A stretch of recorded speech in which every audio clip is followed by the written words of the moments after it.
How do you avoid the gender wars? Because it's come to our community now. It's here. Well, it's very simple. Just follow Islam, man. That's all we need to do.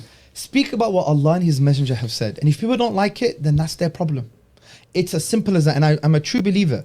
The more we talk about Allah and His Messenger, the more we talk about prophetic masculinity in its holistic and proper sense. Not just talking about the Do you have any stuff. recommendations for anyone who embodies that? Sheikh Haytham aside, anyone who specifically addresses these issues to do with prophetic masculinity, Muslim as per the Quran and Sunnah, is there anyone? To be honest, I don't know. I mean, I do like some people personally. You don't want to name them. But to name them, because I haven't assessed all of their work, and I'm a public figure, I don't want to be taken like, hey, this is Hamza's recommendation. Okay. But there is a good book by Dr. Dawood.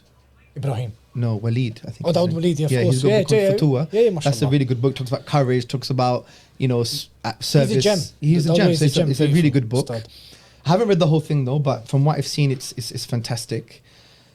And you've raised the point. We need people to actually come out and talk about what prophetic masculinity is without thinking about what are the feminists going to say and what are the red pill people going to say and what are these guys going to say and this kind of whataboutery. Forget that rubbish. Just what did the Prophet say? When you look at the Quran and the Sunnah holistically, what is the ethic, the principle, the narrative, the solution for this particular issue?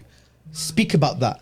You don't have to frame it using alien ideologies or whatever the case may be. It's irrelevant. Some of these brothers who do that, just take the good from red pill, brother, and leave the bad. Okay, so how do you know what the bad is? How do you know what the good is? You need an external reference, which is the Quran and the Sunnah.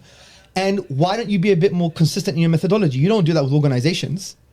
Take the good from that organization, leave the bad. Yeah. This is a hypocrisy. Yani, be consistent in your method, yeah? So my view is we need a revival of people talking about the Prophet sallallahu alaihi wasallam and talking about the Quran in terms of how to deal with these particular issues. Islam does not have a gender war.